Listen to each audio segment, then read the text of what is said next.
Russia stresses that the accusations against China and Russia about hindering a solution in Syria are groundless, and some Western as well as regional countries are to blame for this. Our armed forces imposed full control on al-Sayyida Sukayna monument in Daraya, killing and wounding dozens of them.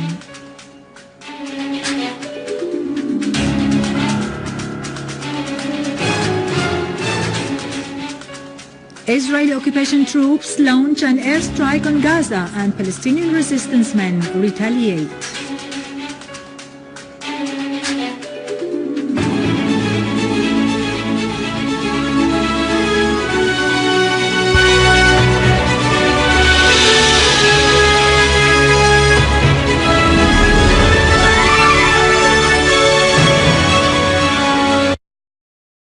Are groundless.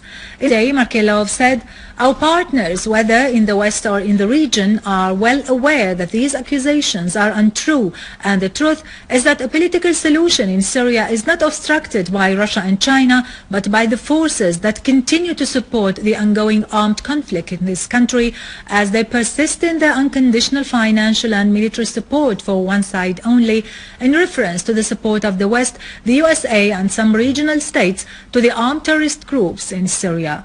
Markelov added that the joint communique issued by the BRICS summit in Durban in South Africa has stipulated such policy, considering it as a main issue in connection with Syria. He said it is unacceptable for Russia and China to make attempts to change regimes through foreign forces, adding that both countries reject unilateral sanctions which would only aggravate the suffering of the Syrian people.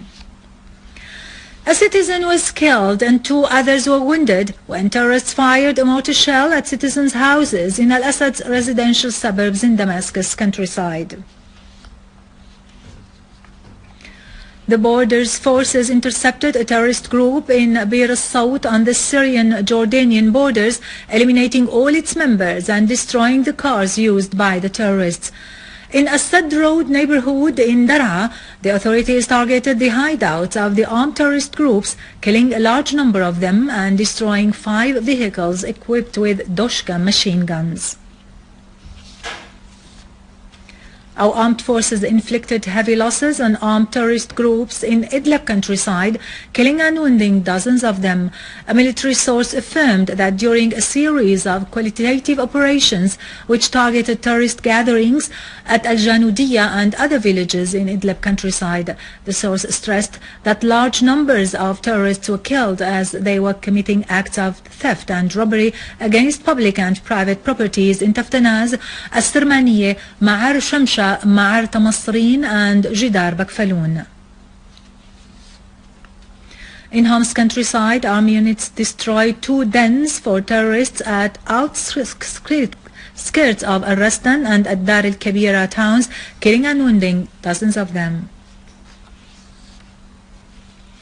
In Aleppo, our armed forces killed and wounded the members of an armed terrorist group at the cultural center in Hanano residences and destroyed 3 vehicles, one of which was equipped with a machine gun.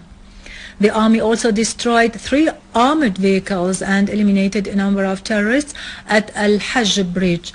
In Ash-Sha'ar neighborhood, the army destroyed a mortar gun and a vehicle that carried terrorists and contained ammunition and weapons.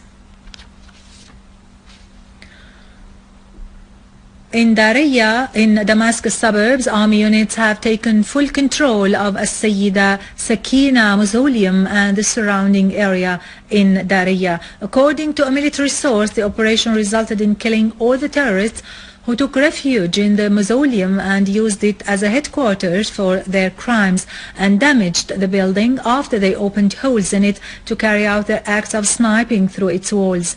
The army also dismantled a large number of explosive devices which they planted in the area and confiscated quantities of weapons and ammunition as well as RPG shells and sniping rifles. In the surroundings of the finance building, an army unit killed and wounded a large number of terrorists.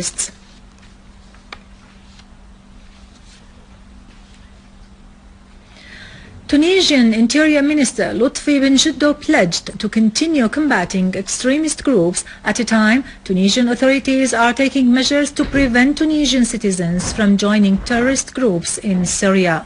Tunisian news agency quoted bin Jiddo as saying last night that his ministry will continue to fight some extremist groups which try to impose their own logic and agenda on the rest of society in Tunisia. News sources pointed out that Tunisian authorities have already imposed restrictions on the travel of Tunisian youngsters across Libya to join terrorist groups in Syria at one of the largest border crossings with Libya.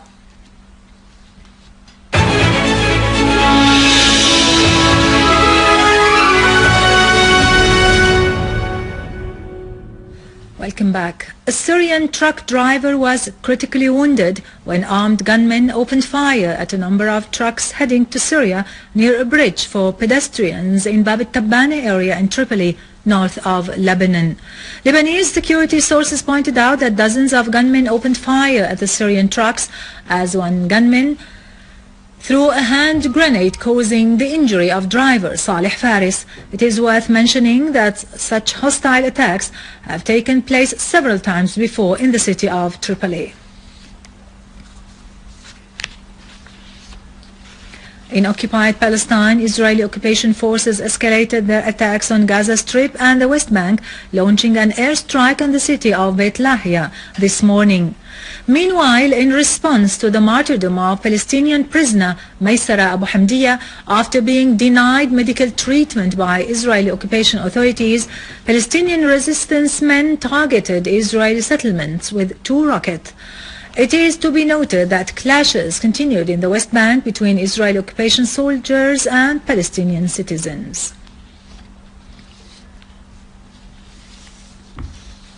Finally, and in our local news, Ministry of Health received from the representative of the UN Population Fund in Syria 4 fully equipped ambulances. This batch of ambulances is aimed to meet part of the needs of rescue services under the unprecedented pressures on the health sector as a result of economic sanctions and the daily attacks on this vital sector. More than 400 ambulances were attacked by terrorists in different parts of Syria so far. Work is still underway to boost cooperation with international organizations to develop strategies that would help provide further medical equipment and medicine to the citizens. With this, we conclude our news for today. Thank you for watching. For more details about Syria and the region and to view this bulletin again, you can always visit our website in English, syriaonline.sy.